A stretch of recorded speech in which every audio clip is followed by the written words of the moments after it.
Bhagavate Vasudevaya. All together, please. Om Jnana Timirandasya Ganandana Salakaya Chakshurunmilitam Yena Tasmai Shri Gurave Namaha.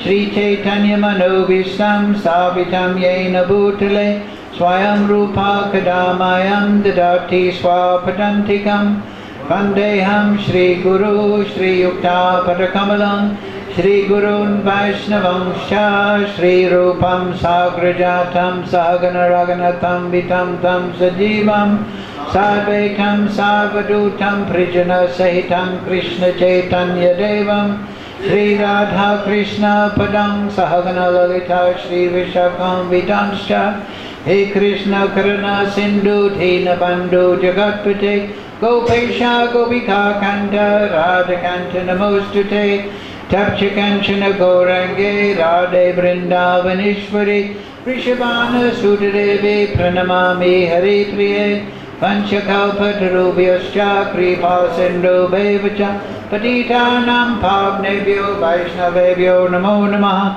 Shri Krishna Chaitanya Prabhu Nityananda Shri Advaita Gadadhar Shri Vasadi Gaur Bhakta Vrinda Hare Krishna Krishna Krishna Hare Hare Hare Ram Ram Ram Hare Hare. So, reading from Srimad Gita Upanishad as it is, translation and commentary, His Divine Grace Sri Lesi Bhaktivedanta Goswami Maharaj Srila Prabhupada Ki. Turn more volume, it's a bit quiet.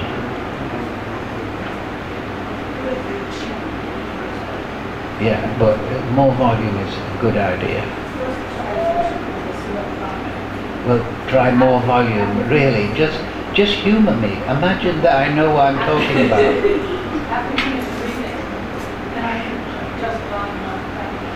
Well, do it so.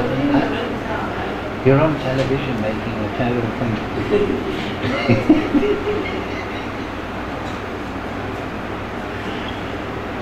Okay, never mind. I'm only the one giving class.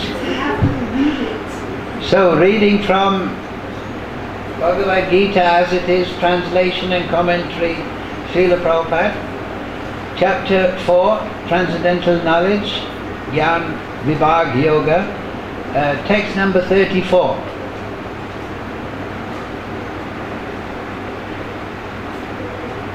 So, a very famous verse today.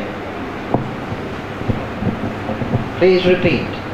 Tad Vidhi Manipatena Pariprashnena Sevaya Upadakshyanti Te Jnanam Jnaninas Tattva Darshinaha Tadvidi Pradipatena Pariprashnena Sevaya Upadakshyanti Te Jnanam Jnaninas Tattvadarshina Tadvidi Pradipatena Pariprashnena Sevaya Upadakshyanti Te Jnanam Jnaninas Tattvadarshina. Okay. Tadvidhi pranipatena pariprashnena sevaya upadekshyanti te jnanam jnaninas tattvadarshina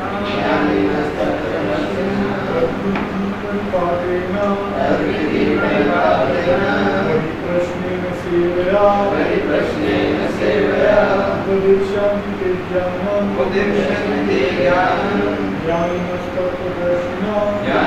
Tattvadarshina Tadvidi Pradipatena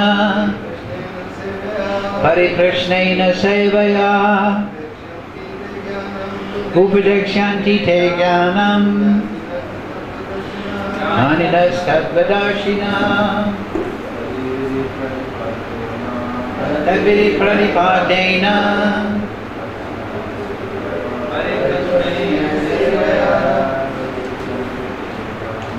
Upadekshyanti te jnanam Ninastadvadashina Tadvidi pranipadena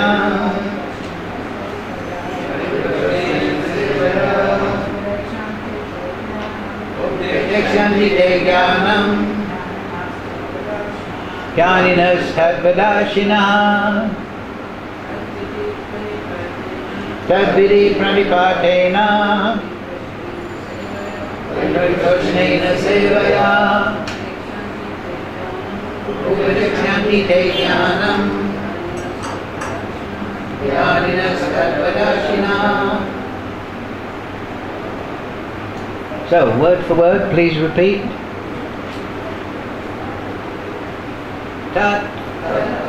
That knowledge of different sacrifices. Vidi. Try to understand. Pranipatena. By approaching a spiritual master. Pariprashnena. By submissive inquiries. Sevaya. By the rendering of service. Upadekshyanti. They will initiate. Te, you, jnanam, into knowledge, jnaninaha, the self-realized, tattva, of the truth, darshinaha, seers. Translation, Srila Prabhupada. Just try to learn the truth by approaching a spiritual master. Inquire from him submissively and render service unto him. The self-realized soul can impart knowledge unto you because they have seen the truth. Please, just try to learn the truth by approaching a spiritual master. Inquire from him submissively and render service unto him. The self-realized souls can impart knowledge unto you because they have seen the truth. Purport Srila Prabhupada. The path of spiritual realization is undoubtedly difficult. The Lord therefore advises us to approach a bona fide spiritual master in the line of disciplic succession from the Lord himself. No one can be a bona fide spiritual master without following this principle of disciplic succession.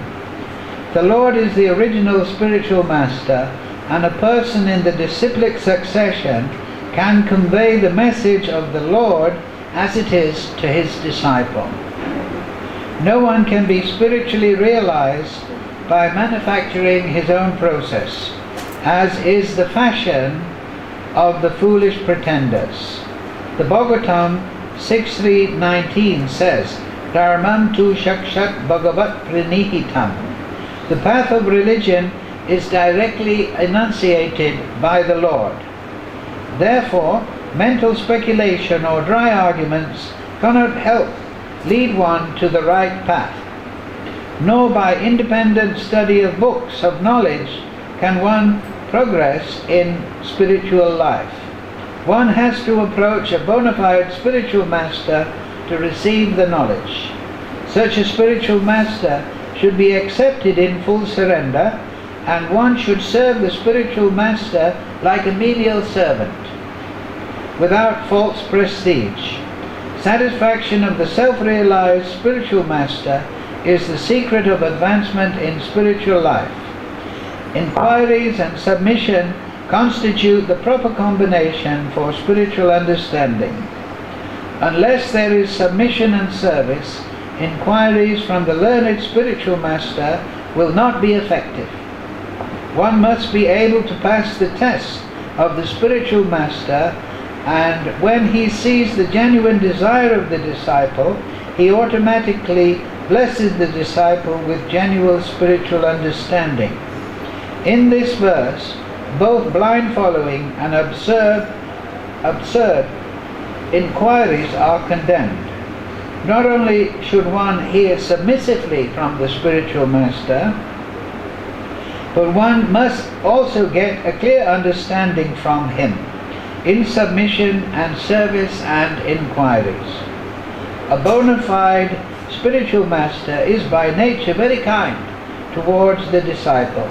Therefore, when the student is submissive and is always ready to render service, the reciprocation of knowledge and inquiries becomes perfect. So this wonderful, every sentence is like a sloka in this. Mukam karoti vachalam pangam laite girim yad kripa tamaham vande Sri Guru Dinatarinam Tadvidi Pratipatena Pariprashnena Sevaya Upadekshyanti Te Jnanam Jnaninas Tattvadarshina.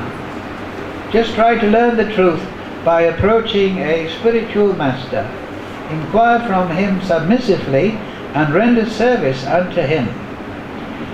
The self-realized soul can impart knowledge unto you because he has seen the truth. So, this very famous verse, Vedic knowledge is apurashaya Brahma. It is manifest from transcendence. It is not material knowledge. Therefore, it is beyond the mind and senses, the source of this knowledge. So it has to be received in disciplic succession. It cannot be subject to empirical inquiry. Empirical inquiry means, just like in the couple of hundred years ago, the Western scholars speculated that the Vedas were brought to India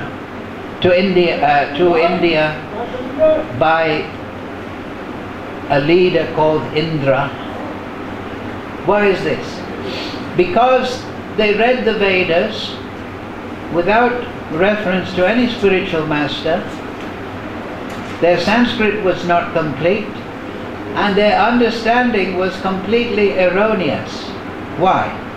Because this knowledge, ultimately, it has to be manifest within the heart by the grace of the spiritual master and Krishna. It is not manifest through an intellectual understanding, through mundane scholarship. It has to be manifest within the heart of the inquirer by the mercy of the Supreme Lord. In the same way that the spiritual applicant, if he is to attain transcendence, he has to ultimately get the grace of Mukunda. One name of Krishna is Mukunda, because ultimately he is the person who gives mukti.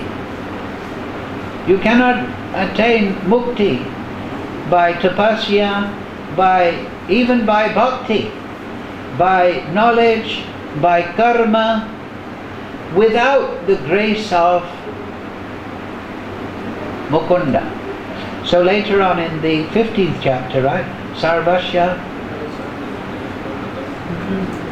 my sloka book. Sarvasya chaham hridi sanivishto madaksmate jnanam apohanam cha. That Krishna is within the heart, with the individual Jivatma, and by his grace, knowledge, remembrance, forgetfulness, these are all supervised by Krishna. Just in the same way that Krishna is supervising every atom and molecule in the material world, and everything is resting upon him, Sutri Mani Gana Iva, so the intelligence, the realization of the Jivatma is not ultimately independent of the function of Krishna. However, the living entity, that does not mean that the living entity has no free will. Krishna gives the living entity free will, and according to the desire of the living entity, he gives facility. Now in this material world, that desire is conditioned by karma. So the living entity, in forgetfulness of his relationship of the Supreme Lord, is bound by the action and reaction of his karma, mixed with his sankalp, his desire. However, in the spiritual world, that desire is pure and always in harmony with spiritual life, and always seeks to serve Krishna and Krishna's devotees. So that is the liberated condition. That is the natural condition of the soul. So to attain that, we see here, spiritual knowledge is essential. Spiritual knowledge is gained in this way from the spiritual master. Now before we discuss this verse, just in reference to what I just said, we'll read the next 3 verses after this. Because here Krishna explains the effect of spiritual knowledge in 3 verses. Yogyatva na purna moham eva yashyasi pandava yena bhutane aseshani drakshyasi atmani atomayi. Having attained real knowledge from a self-realized soul, you will never fall again into illusion. So first point, you will overcome illusion once you have knowledge. For by this knowledge you will see that all living entities are but part of the Supreme, Mamaivam Sajiva Loke, or in other words, they are mine, and they are in Krishna. Apichet asi papebhya sava papebha papa krittamaha sava jnana palavyena vritanam santarishyasi. So here's another effect of the knowledge. Even if you are considered to be the most sinful of all sinners, bound by all sorts of karma, when you are situated in the boat of transcendental knowledge, you will be able to cross over the ocean of misery. So this is the power. This is the power of spiritual knowledge. It dissolves all karma phal, aparabdha karma. So there's another effect. And then Krishna gives an analogy to explain this. As a blazing fire turns firewood to ash, O Arjuna, so does the fire of knowledge burn to ashes all reactions to material activities. So that means all prarabdha karma, aparabdha karma, and that lying at seed. In this world there's nothing so sublime and pure as transcendental knowledge. Such knowledge is the mature fruit of all mysticism, and this is the point that I was explaining at the beginning. And one who has become accomplished in the practice of devotional service enjoys this knowledge within himself in due course of time. That means it's manifest from the heart by the grace of Krishna through bhakti. But bhakti starts with what? Shravanam. Shravanam, Kirtanam, Vishnu. So Shravanam actually is the most important of the 9 principles of bhakti, because without hearing, how will we ever know what is bhakti? What are the practices? Without hearing the Mahamantra, how would we ever be able to chant it? So, that is the effect of knowledge. So, that is important for understanding why we should approach a spiritual master.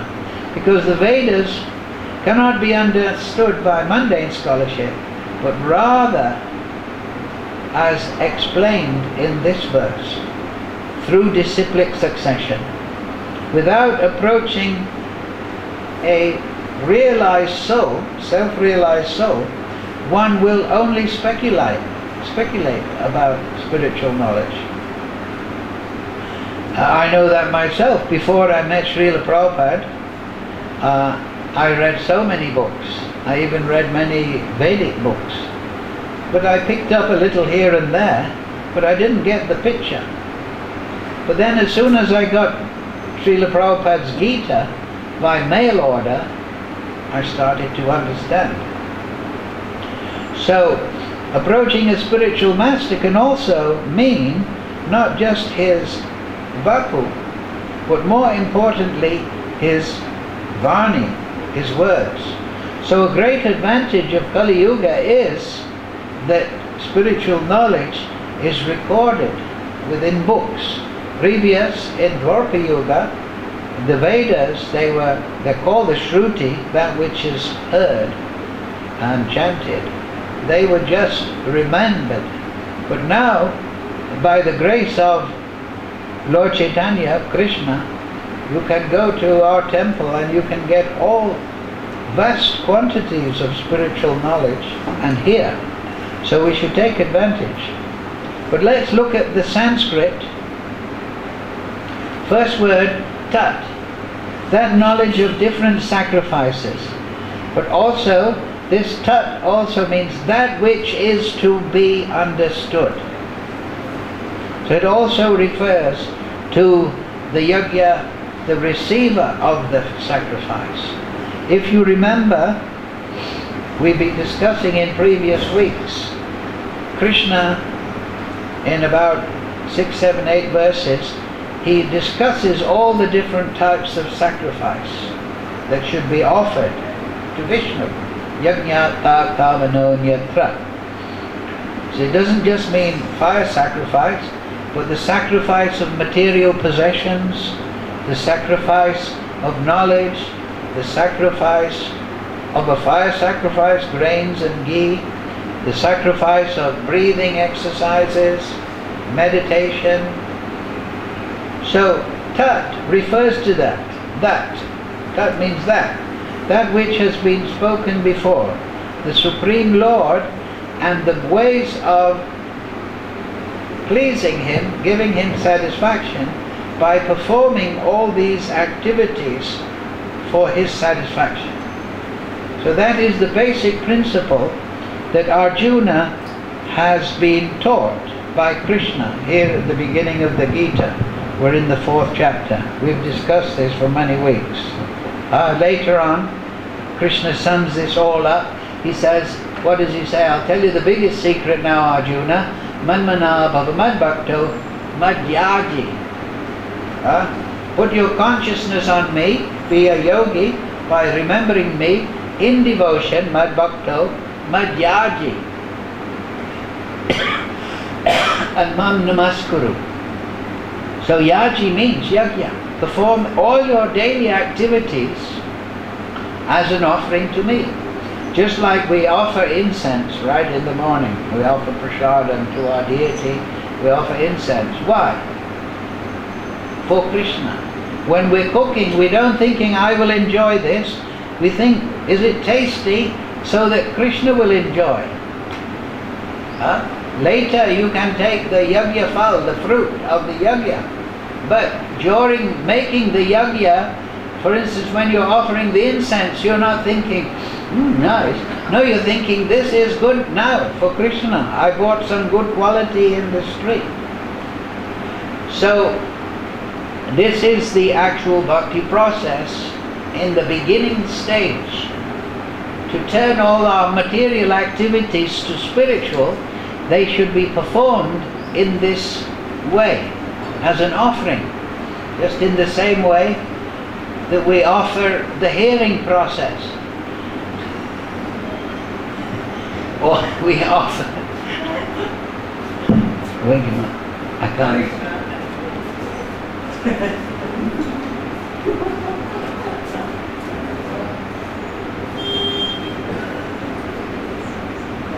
Yeah.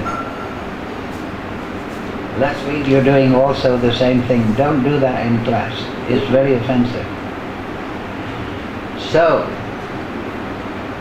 the point is that our activities should be offered to the Supreme Lord.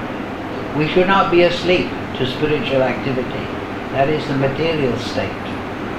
So by performing all our activities for the satisfaction of Krishna, Krishna reciprocates. Ye tam mam prapadyante, tamsteva bhajami aham.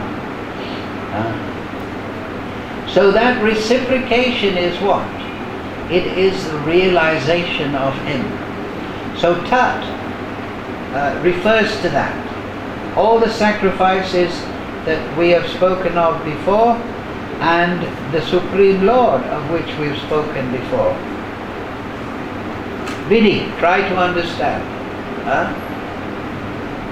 So there's two levels of understanding. One is understanding intellectually, and then Vidi also in the sublime meaning means that you actually realize the Supreme Lord directly. Just in the same way, you may know musical theory, but then if you practice your musical instrument, you will understand music from a direct position of realization. So words from the Shastra is good, but actually the real thing that Krishna is indicating, and like we said in this final verse that we went forward to, is a direct realization, a realization of Krishna through the soul, not through the mind and the body. So how to do it? So of those three, four things, Manmanabha, Madbhakto, Madhyaji, what is the number 4? Mam Namaskuru, right? So this word next, Panipatena, by approaching a spiritual master, it also means that by approaching, by paying obeisances. You see, Prabhupada says here, inquire submissively. When you approach the self-realized soul, you don't approach with a sense of equality. Okay, let's discuss. No. At the beginning of the Gita, Arjuna tells Krishna, Karpanya doso svabhava, that now art Krishna, before you were my friend, but I'm very confused about my duty. Now I accept you as my guru, my teacher. So you please instruct me. So initially, of course, we should examine who is a qualified spiritual master. But once we are sure and confident that this person is qualified, then we should approach with obeisances and respect. What is that in the Mandaka Upanishad? Tad Vigyatan Say Guru Pani Eva Bachit Pani Guru Pani Sotra Brahmanishta and Srotriyam Brahmanishta. This is also in the 11th canto. Srotriyam, that guru, he should have absorbed the spiritual knowledge himself, the message of the Shruti, the spiritual knowledge, and he should be, as a result, Brahmanishta. That means he should be a liberated soul. He should be fixed in transcendence. Uttama Adhikari. Uttam means Uttama, above the ignorance of the three modes, above material consciousness. So the bona fide spiritual master should be Uttamadhikari. He's Brahmanishta. He's fixed in Brahman, but also he is Shrotriyam. He's learned in the Vedic conclusions.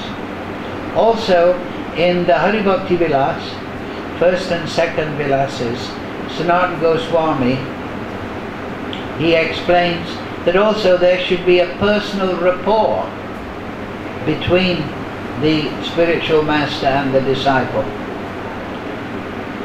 And then even further than that, in the higher reaches of bhakti, the spiritual master should be situated in the same staiva, rasa, as the disciple. But for our position, we should understand that is this person learned in the Vedas? Is this person a transcendentally situated person? Also, I remember Prabhupada describing this. He was asked in the Back to Godhead, he gave 3 very simple ways for that person to understand. He said that spiritual master, he should be properly initiated into a disciplic succession. There's 4 disciplic successions, Vaishnava disciplic successions. He should be the embodiment of the teachings of that knowledge, and he should be skillful at answering all the doubts of the disciple. Because the disciple will have many questions and doubts and confusions.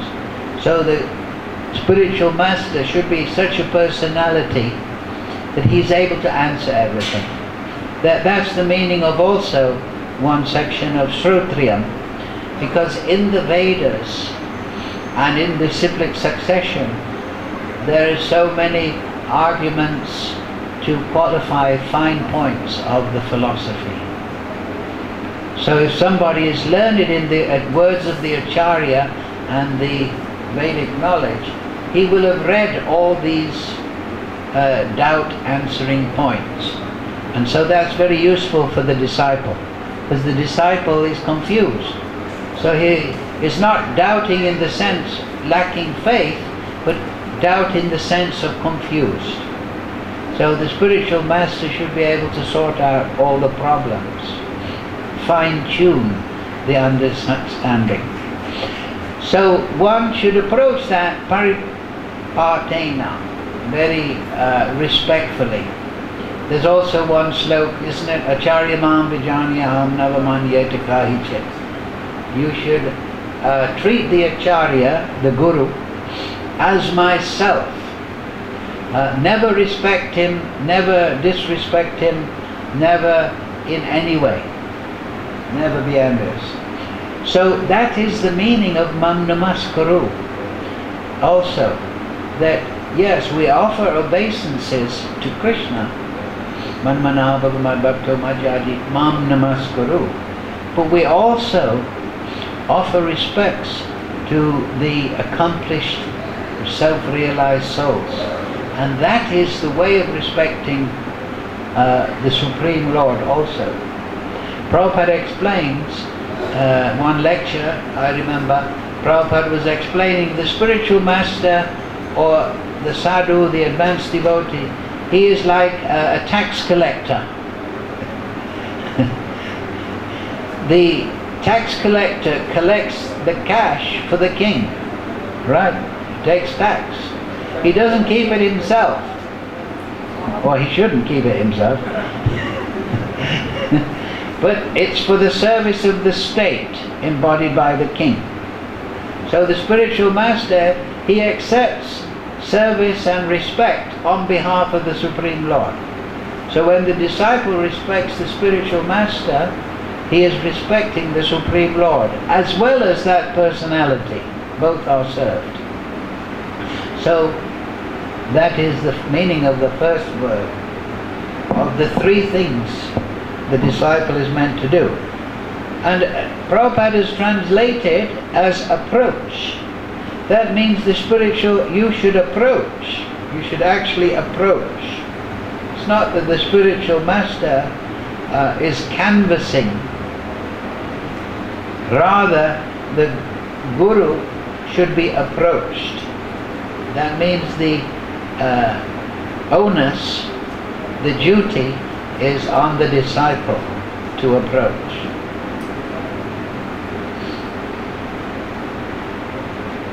And then, pariprashnena, by submissive inquiries.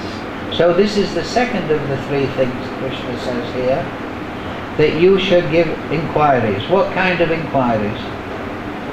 Spiritual. Kayami, as Sanatana Goswami, when he approached, what am I? Who am I? Why am I suffering in this world? Of course, people without knowledge, they may not even know what questions to ask a spiritual master. I remember one time, Brahmananda in New York, Prabhupada went to New York and he opened matchless gifts and he was doing the kirtans and giving class. And Brahmananda told me we didn't even know what kind of questions to ask Srila Prabhupada. We thought he's a great personality by his presence, his knowledge, but we didn't know what to ask. So I was just reading the commentary on these verses from Banu Swami's translation of Vishwanath Chakravarti's commentary and Baladev Vidyabhushan's. And in there's a list of questions, Baladev says. Yes, you should ask about the nature of your soul, why you're suffering in this world, what is the nature of the Supreme Lord, what is His name, what is His quality, Nam Guna, what is His form, what is His Leela, what is my relationship. These questions the disciple should know. So it's good to have preliminary knowledge of Vedic knowledge, and that will be naturally there in a Vedic society. Of course, when Prabhupada took the boat from Calcutta to New York, he was meeting people who had absolutely, practically no knowledge of what a spiritual master is, what the relationship is. But hopefully, as Krishna consciousness spreads, people will understand what are the questions that should be asked. And they will search out proper points of inquiry. Then the third one is render service unto Him. See? So you have three. Pranipatena, Parikrashnena, second one, and then Sevaya. So that means service.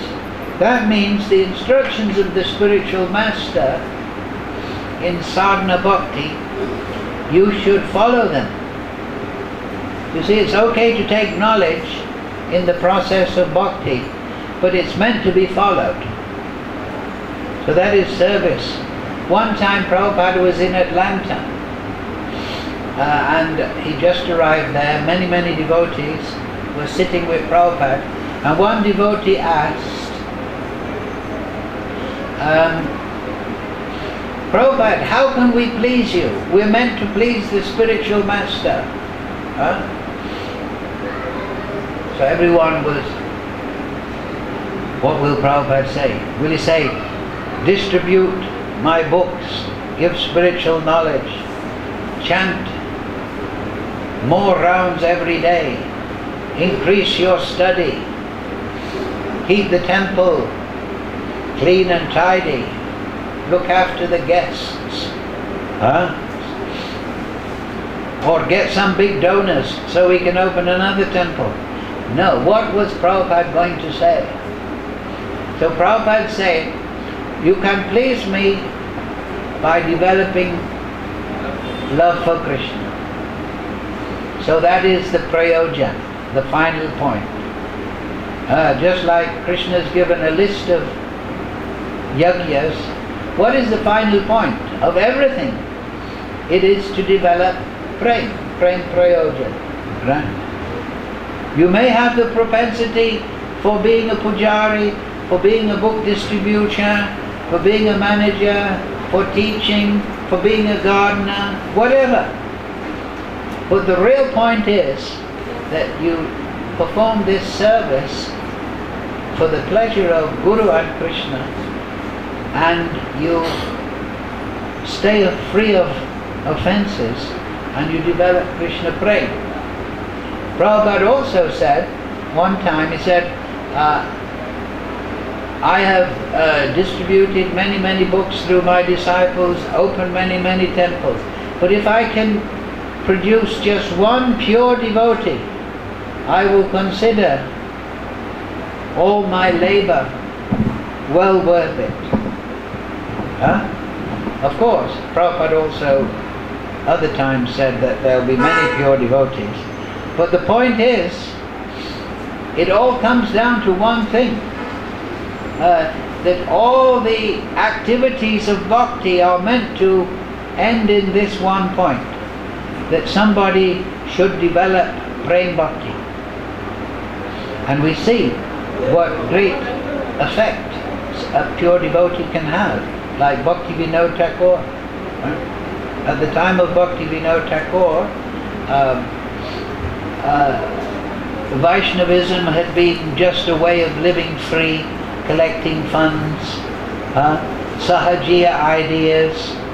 But through his labor, his book writing and distribution and lecturing, he re-established in the same way that Mahaprabhu did in Navadvip 500 years earlier, the pure understanding. And then we see such a powerful acharya as Prabhupada's guru, Srila Bhaktisiddhanta, so powerful, he started the Gaudiya Math. They spread Vaishnavism and defeated Mayavadi ideas all over India. And then we see the potency of Srila Prabhupada went to New York with just 40 rupees and a box of Bhagavatams and an address of a friend. And he started this whole movement. So the point is that the pure devotee, because, as we say, is realized in Krishna, displays immense potency. Because what is, we were discussing last week, I think Parvati, you were in Delhi or something, yeah? That what is Krishna consciousness? It means the consciousness of the individual soul becomes mixed or merged in Krishna's consciousness. Just in the same way that if I light a candle, the light of the candle will merge into the light here. So why are we in the material consciousness? Because our consciousness is suppressed and it's not connected with the gigantic candle, Krishna. Krishna is like a huge fire, we're like little spark. Without connection to the fire, the spark loses his effulgence, falls down on the grass. But when he's in the fire, he starts to glow. So this is the real relationship of the devotee and the Supreme Lord. That their consciousness remains individual, but it is also united. Beda Bed. So therefore, the self-realized soul is such a person. He speaks when Krishna says, Acharyamam Vijaniyaham, he means that. He's speaking on behalf of the Supreme Lord, because his consciousness and the consciousness of the Supreme Lord are one. However, the individual identity, this is where the monists make a bad mistake. They think the soul merges into the Supreme and loses his individual identity. Incorrect. The soul is Angsa, that is in the Gita. Mavai Vamsa Jiva Loka, Jiva Bhuta Sanatana, eternally. And then the living entity reciprocates through pure consciousness. Like we said at the beginning of the class, we don't realize Krishna through the material senses. We realize through purified consciousness. So that is the mistake of all these mundane scientists.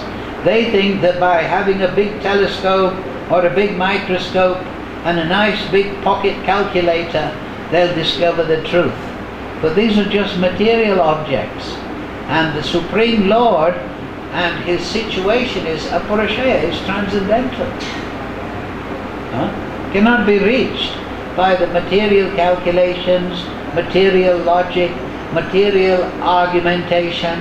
Tarkena apratishta, it says in the Vedanta, that by tarka, argumentation, discussion, apratishta, you cannot obtain the absolute truth. You can only obtain the absolute truth by the grace of the Guru.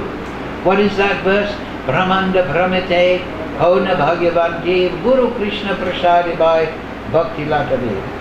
We're wandering the soul through all the species of life in this material universe, but by good fortune, somehow or other, we contact the Shrotriya Brahmanishta, the Guru, and then we get inspiration to take to spiritual life. So by Sevaya, then also Sevaya doesn't just mean serving the instructions, but you should serve, as Prabhupada said, like a menial servant. That means you should serve the material, so-called material necessities, the upkeep of the spiritual master, his requirements. You should serve, you should cook for the spiritual master, clean his cloth, serve in his ashram, like a servant. So two things are there. Sevaya means to follow his instructions as your life and soul, but also to become a menial servant of his necessities. That gets the grace. Upadekshyanti. Now Prabhupada puts here, they will initiate. So you see that, Upadekshyanti. Upa means preparatory, and then diksha. They will initiate you, take you, into knowledge. So initiation sometimes is just thought of in terms of the fire yajna. This is a very superficial idea. The real initiation is the bestowal of knowledge. The sampradaya, or mat, as they say in Bengal, it means a school of knowledge. So one is initiated into that knowledge. So diksha is di and sha. Di means to give knowledge, di, and sha means to take away impediments to the realization of that knowledge. So the diksha process, described by Bhaktivinoda Thakur, has 5 parts. And however, it is the beginning process. It is not the whole show. And Prabhupada likened it, that you take diksha, just like when you go to a university, you register in the university office. But that doesn't mean to say you have your degree. We see many people took diksha from Srila Prabhupada, but didn't become very dedicated, and they went away. So diksha is not the whole show. Diksha means now I'm surrendering to this process, and the spiritual master has accepted me. So in Pancha Samskar, you can get that book. In the description of the process of diksha is given, 5 parts. We've discussed this before. The first is tapa.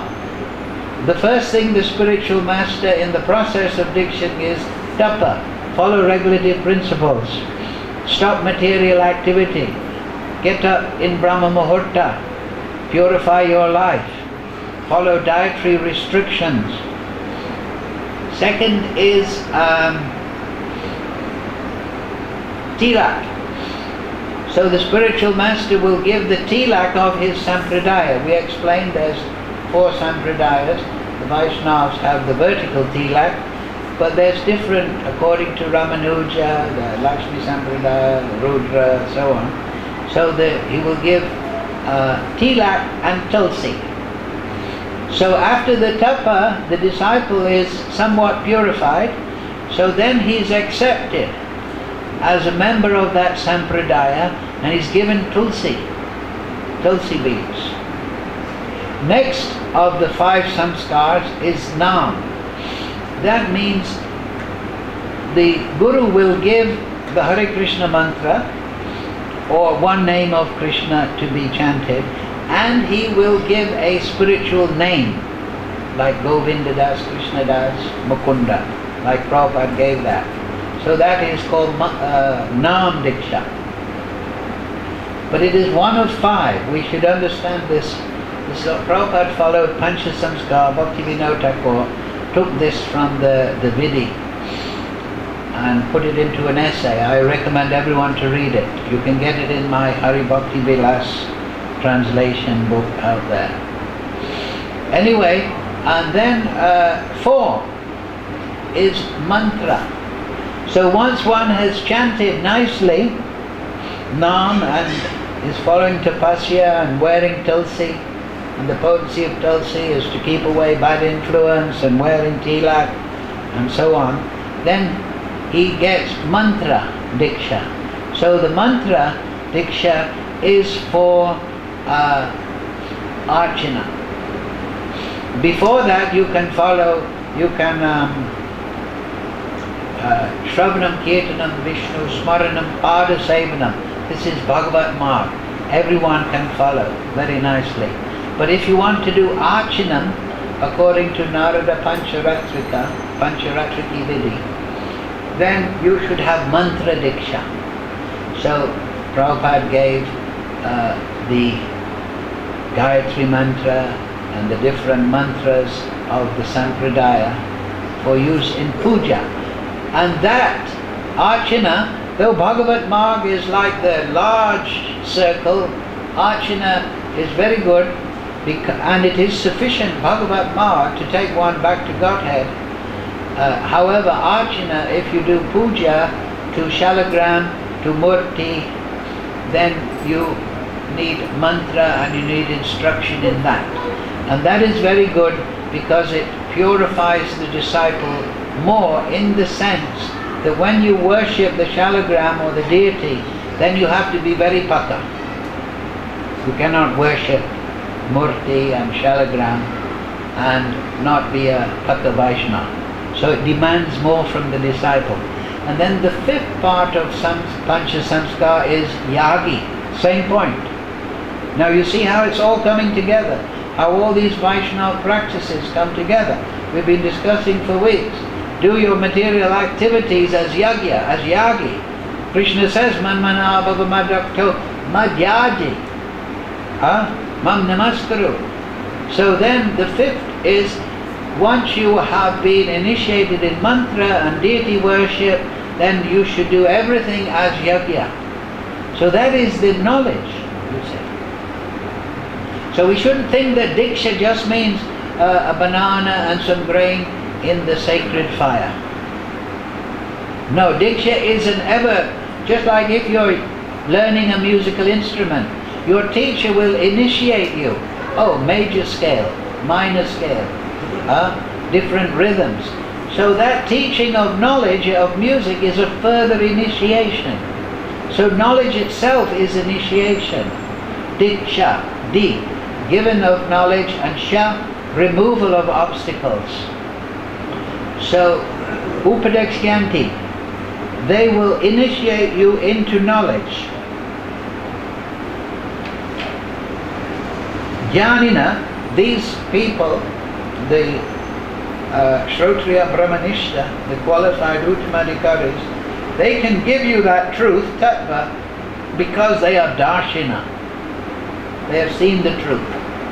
And therefore you will find that if you read Rupa Goswami, Bhakti Vinod Thakur, Bhakti Siddhanta, and of course our Srila Prabhupada, the 6 Goswamis, Madhvacharya, if you listen, Ramanujacharya, Srinivas, Nimbarka, you will always get the same understanding, because that understanding is of an actual reality. So they are realizing the absolute truth. Now they may realize different aspects and so on, but it's the same thing. And you'll see that in their writing. And I've done that. I've read many books of Bhakti Vinod, the writings of Srila Bhakti Siddhanta. First I studied all Prabhupada books. I'm still studying Prabhupada, but I was amazed to see how they all correspond. So because they are all talking about, in their own particular phraseology and style of presentation, the same thing. The same thing. So they are darshina. And so they are all seeing the truth. And this is the point. That if you approach a guru, you will not be like these mundane speculators. to say, oh, Indra was on a big chariot and he came from Europe and brought the Vedas to India and all this nonsense. They're Darshina. They actually know the absolute truth from a direct manifestation, and they get the right understanding through Guru, but then that right understanding, as we explained here, you enjoy that knowledge or that perception of the absolute truth within yourself directly. You become situated in knowledge, and then you can, this is the final point, that in the material world, every perception of the materially conditioned soul are incomplete or erroneous because of the Maya Shakti.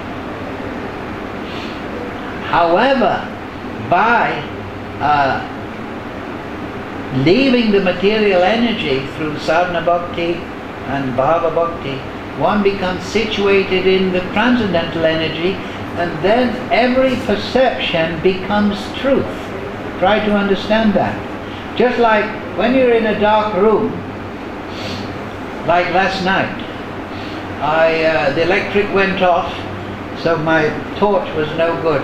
So I went out of the room and I was stumbling around, and I walked into the table fan and I knocked it down and this and that on the floor.